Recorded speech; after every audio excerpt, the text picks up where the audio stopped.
This is yet another opportunity when we congregate in this very important occasion of AmCham. Earlier, I mentioned to my sister Raimondo that we are a deeply religious country, and rain is godly. So you couldn't have had a better endorsement of your visit and what you are saying than from the gods. So take pride in the fact that it's raining, and rain comes with a lot of blessing, and we have a lot of attachment to rain. I take this opportunity to warmly welcome all the delegates to Nairobi for the 2024 AmCham Business Summit, which is the 4th edition of the US East Africa Trade and Investment Forum Summit that is first and foremost a premier gathering and first took place in 2018. Your presence here is a strong affirmation of the momentum we have built over the course of 3 previous summits, and of the fact that we are not only making steady progress in raising Kenya's appeal as a trading partner and investment destination, but also that this very fact is eliciting attention and favorable responses in the right places, both locally here in Kenya and broadly globally. This matters a great deal to us for the reason that the government of Kenya made a solemn commitment to eradicate unemployment, poverty, hunger, disease, and inequality by embarking on a radical plan for job and wealth creation under the bottom-up economic transformation agenda, as many Kenyans sitting here would know. The bottom-up economic transformation agenda is premised on the intentional creation of a conducive environment for the private sector to invest in attractive opportunities in various value chains and to participate more directly in implementation of programs and projects under public-private partnerships and other economic arrangements. This is to say that the private sector is vital and, in fact, indispensable to the successful transformation of Kenya under our plan. Last year's summit, which was attended by more than 1,200 delegates from the US, Kenya, Tanzania, Uganda, Rwanda, and Ethiopia, facilitated many companies to strike deals which enabled them to initiate or expand their presence in Kenya and our region in East Africa. Consequently, Kenya was able to unveil investments from mass, intimates, mega, Coast Apparels, UAL, Best Corporation, Coniho Elastics, NextGen, and CCI Global, who are now major drivers of Kenya-US trade.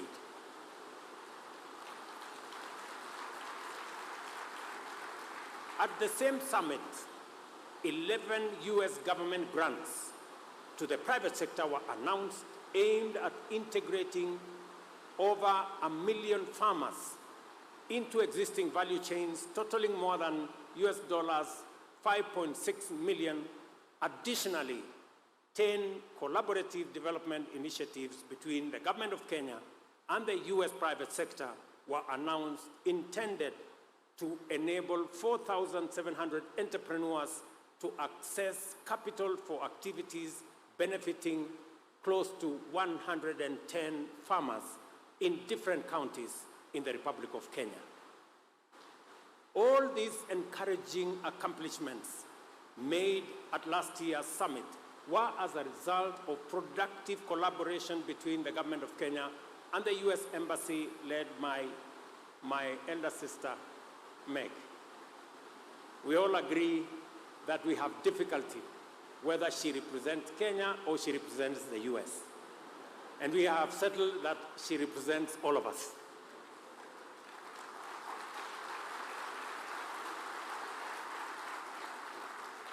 It was also collaboration with the US Department of Commerce and the regional AmCham such as AmCham Uganda, AmCham Tanzania, Uganda, Rwanda, and Ethiopia. The 2024 summit's theme, Catalyzing the Future of US-East Africa Trade and Investment, intentionally draws on the previous editions to develop a strategic platform for commercial advocacy, which will strengthen bilateral trade relations between Kenya and the US, as well as between our region and the US. The consistent strengthening of Kenya-US ties and that of our region is exemplified by the steady growth in the value of bilateral trade, especially its acceleration between 2015 and 2022, when Kenya's negative trade deficit narrowed significantly from Kenya shillings 85 billion in 2015 to Kenya shillings 13 billion in 2022. It is our intention that that gap will shortly close. And the next time we have this occasion, hopefully in the coming years, we will be talking a different language. The pace of growth in Kenya-US trade affirms the vast opportunity that exists for growth of Kenyan exports and expansion of their variety, with very real possibility of broadening a positive balance of trade. This ambition and the immense role of the private sector in it informs the vision of a new trade and investment arrangement with the US under the Strategic Trade and Investment Partnership, STEEP. And we all know that there is acceleration of negotiations and collaboration in that space so that we can unlock the tremendous potential that it portends, not just for Kenya, not just for our region, but for the US as well. For some time now, Kenya has been focused on pursuing trade relations with the US beyond AGOA.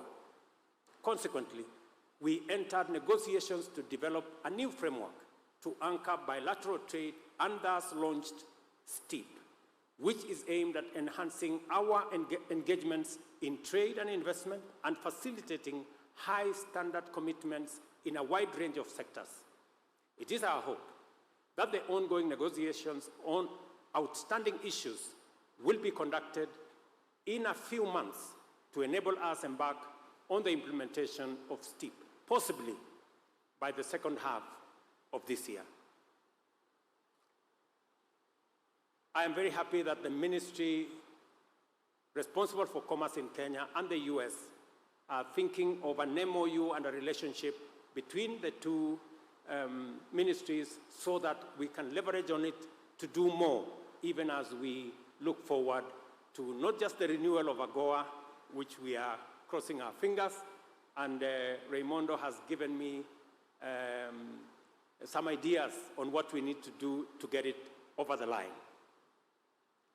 The strong presence of major US investments and their contribution to a broad variety of sectors, both in Kenya and throughout our region in East Africa, is undeniable. US companies in Kenya continue to excel through effective partnerships with both the government as well as local private sector firms to implement diverse projects and enhance access to energy and power, develop infrastructure, create state-of-the-art manufacturing plants, develop local supply and value chains, and support Kenya's digital transformation.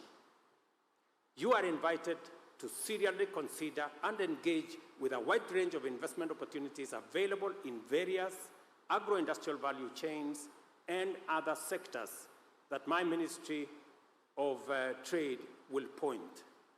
These opportunities are available in numerous agro-industrial value chains to produce medical commodities and biomedical supplies locally, deliver digital infrastructure and last-mile fiber optic connectivity, construct 250,000 new housing units annually over the next 5 years, and develop our micro, small, and medium enterprise sector, a whole ecosystem of thousands of enterprises, More critically, I invite you to also consider the intentional measures we have taken as a country to develop the necessary conditions for private sector growth, including creating a stable, transparent, and predictable business environment.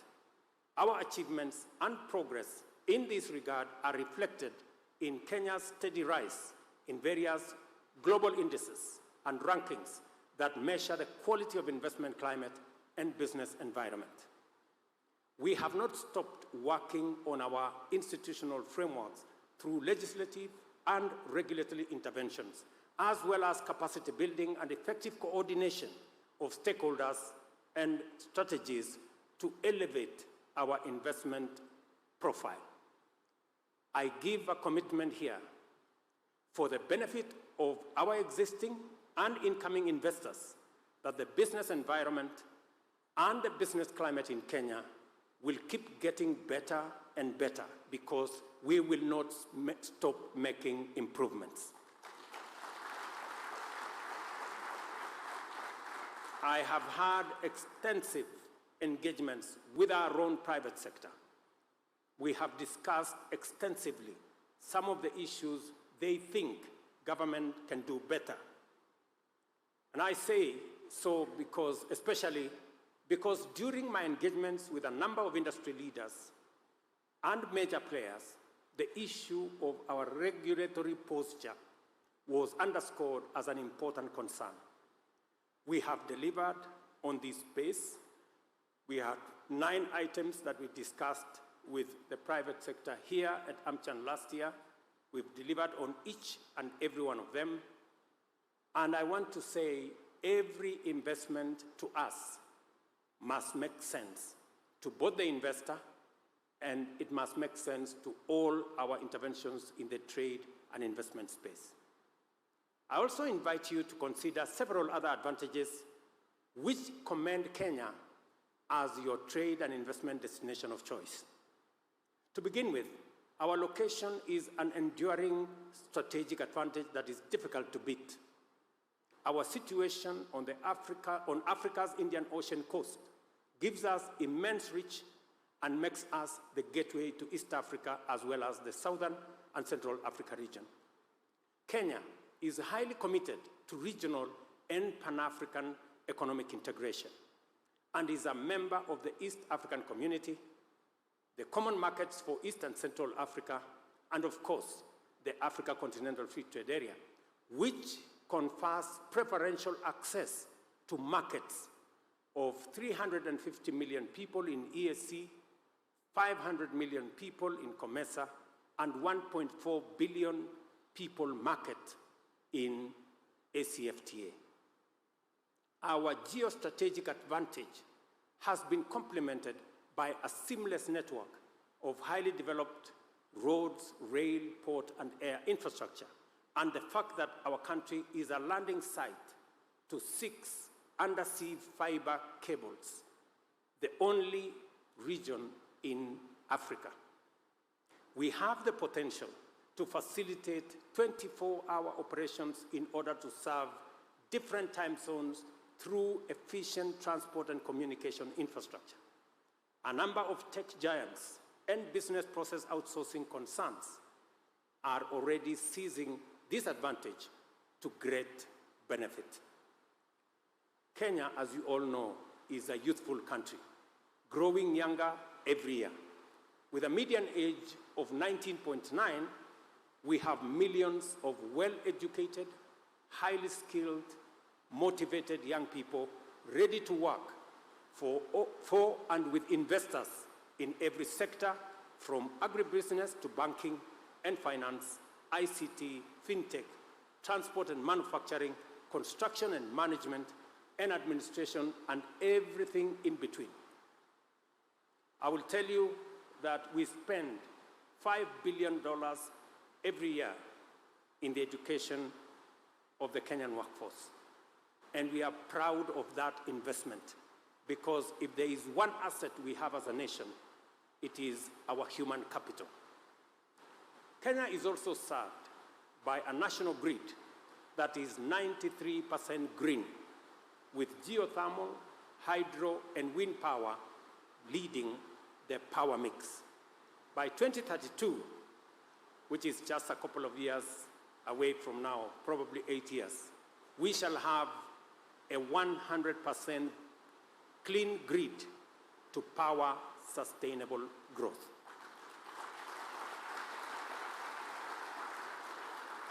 It is therefore no accident that every major global brand and every leading multilateral institution and philanthropic organization wishing to build a regional and African footprint starts in Kenya, or that Nairobi is the regional and global headquarters of many leading organizations.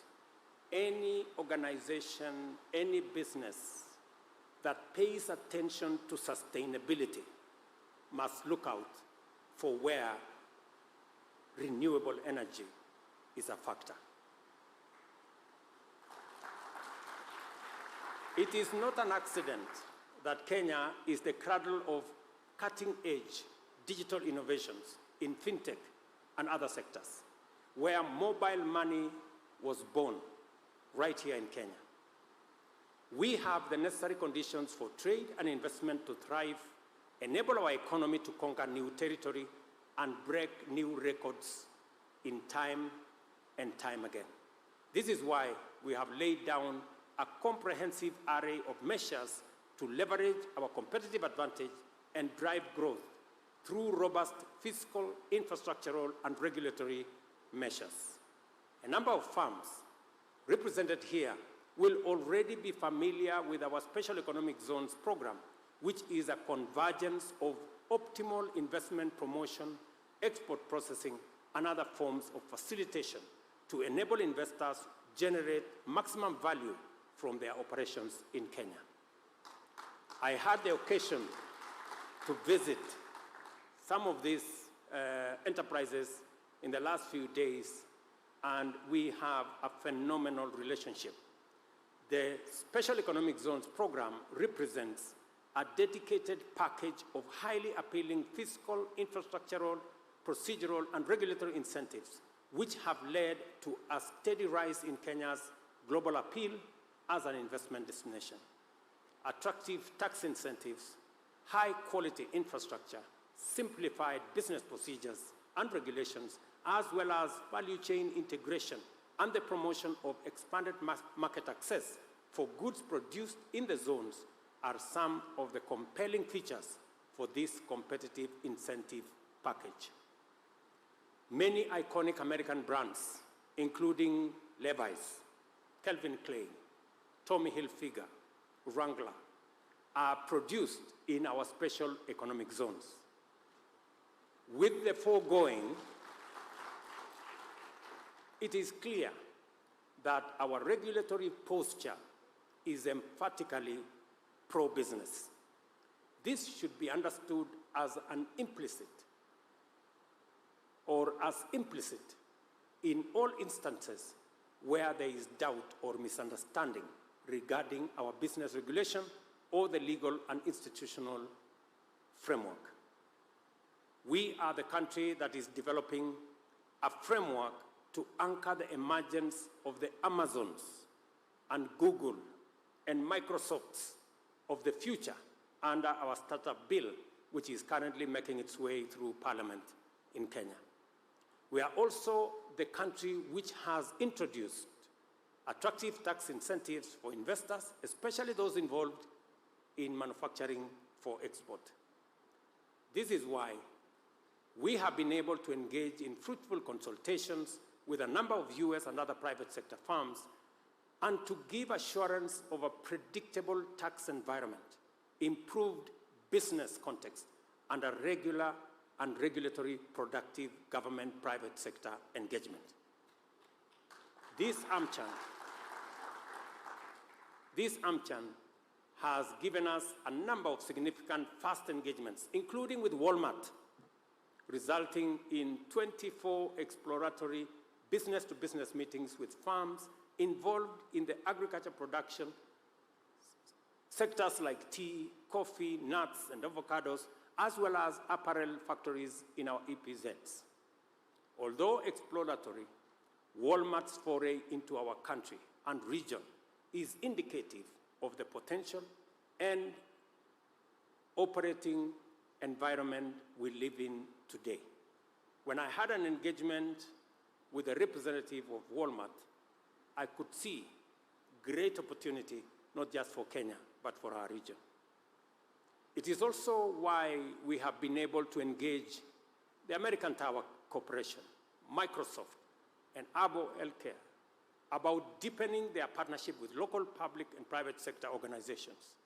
Likewise, Marathon Digital have been ushered to consult with the National Treasury in Kenya on our cryptocurrency regime and to the Ministry of Energy to discuss its energy needs in connection with cryptocurrency mining here in Kenya. There is so much more to say about the progress and achievements, power and impact, as well as the presence and the future promise of a strong trade and investment relationship between Kenya and the US over the course of its historical development from a Goa renewal and onward into post-steep era. This is a strong testament of the vast transformative possibilities that exist in an expanded and comprehensive strategic understanding between the US, East Africa concerning trade and investment. This AmCham, ladies and gentlemen, has also fulfilled its thematic purpose of setting the pace for the rapid emergence of the new future we have envisioned together. It is time for us to proceed in confidence into this new paradigm, where you go, think Kenya. Where you think trade and investment, think about Kenya, because Kenya means business.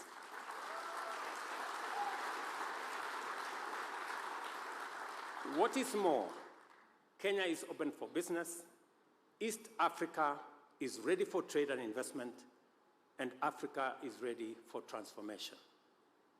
Thank you very much, ladies and gentlemen. My very best wishes to all of you, and see you soon. Asante sana. Your Excellency, thank you very much. A good round of applause for him. Your Excellency, before descending, kindly would like to now usher in the fireside chat. So if I may request humbly that you take the center seat, and I'll also call upon Ambassador Whitman, who's going to moderate this particular session. We may take our seats, please. Let's take our seats. Ambassador, to you. Great, thank you very much. Another